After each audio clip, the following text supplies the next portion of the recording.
This video is about this Oleo-Mac 240 two-stroke chainsaw. I got it from eBay.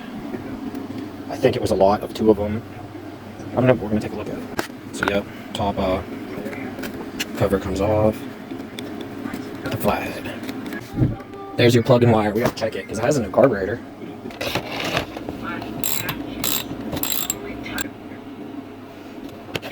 It seems to be wet, but I don't know. We're gonna do a spark test. This is how you pull the handle.